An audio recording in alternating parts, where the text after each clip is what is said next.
ખબરોમાં આગળ વધીએ તો એક તરફ ખેડૂતો માટે રવિ સિઝનની શરૂઆત થવાથી સાથે જ પાણીની જરૂરિયાત પડતી હોય છે। જો કે હાથમથી સિંચાઈ વિભાગ દ્વારા સાબરકાંઠાના હિંમતનગર પ્રાંતિજ દહેગામ સહિત ગાંધીનગર તાલુકાના 76 થી વધારે ગામડાઓના 3500 હેક્ટરની જમીન માટે પાણી છોડાતા ખેડૂત જગતમાં ખુશી વ્યાપી છે। સાબરકાંઠાની હિંમતનગરની હાથમથી જળાશય યોજનાની કેનાલ દ્વારા તબક્કાવાર 50 ક્યુસેક સુધી પાણી આપવાની શરૂઆત કરતા રવિ પાકનું વાવેતર કરતા ખેડૂતોમાં ખુશીનો માહોલ વ્યાપ્યો છે।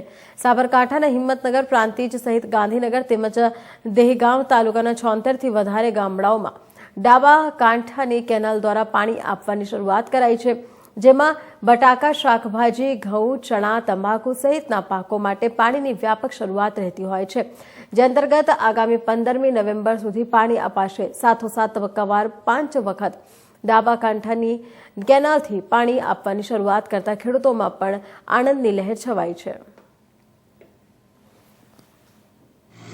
હાલમાં સાબરકાંઠા જિલ્લાના ખેડૂતોની માગણી હતી પાણી રવિ સિંચાઈ માટે છોડવા માટે, જેથી હાથમતી જળાશય યોજનામાંથી રવિ સિંચાઈ માટે ટોટલ સાબરકાંઠા જિલ્લાના 76 ગામોમાં પ્રાંતિજ તાલુકાના, હિંમતનગર તાલુકાના, દહેગામ તાલુકાના, ગાંધીનગર જિલ્લાના દહેગામ તાલુકાના અને ગાંધીનગરના ગામોનું સિંચાઈ માટે 3500 હેક્ટર વિસ્તાર માટે પાણી છોડવામાં 20 નવેમ્બરથી શરૂ કરવામાં આવેલ છે।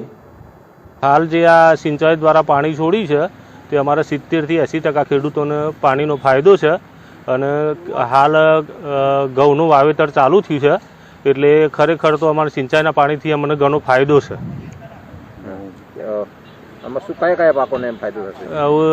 આ વખતે તો ઘઉં ને મકાઈ ને તમાકુનો બહુ ફાયદો જ છે। એ માટે પાણી છોડવામાં આવ્યું છે કેનાલમાં। ખેડૂતોમાં અત્યારે તો આનંદની લાગણી છવાઈ ગઈ છે, કારણ કે ઘઉંનું વાવેતર રવિ સિઝન ચાલે છે, એટલે બટાકા છે, તમાકુ છે, મકાઈ છે, એટલે હાલ પૂરતું તો જરૂરિયાત પ્રમાણે મળી રહ્યું છે, પણ જો વધારે જરૂર પડશે તો રજૂઆત અમે કરશું। હાલ પાણીથી શું ફાયદો થશે? પાણીથી અમારા ખેતરમાં ઘઉં પહેરાઈ ગયા છે કોળ, અને હાથમતી જળાશયમાંથી કેનાલ મારફતે પાણી છોડવામાં આવેલું છે। એ સમયસર ખેડૂતો રવિ પાક માટે યોગ્ય સમય છે। વધુ પાણી જો જરૂર પડે તો સરકારમાં પાણી આપવા વિનંતી છે। આ પાણી ઓછામાં ઓછું 70 થી 80 ગામમાં પાણી પહોંચાડવા સરકારની વિનંતી છે, તો સમયસર પાણી મળે એ રીતના મારી ખેડૂતોની અરજી છે। અત્યારે હિંમતનગર તાલુકાના 70 થી 80 ગામડાનો ફાયદો છે। રવિ પાકમાં ગણીએ તો અત્યારે તમાકુ છે, મગફળી છે, ઘઉં છે, અને એ રીતના અન્ય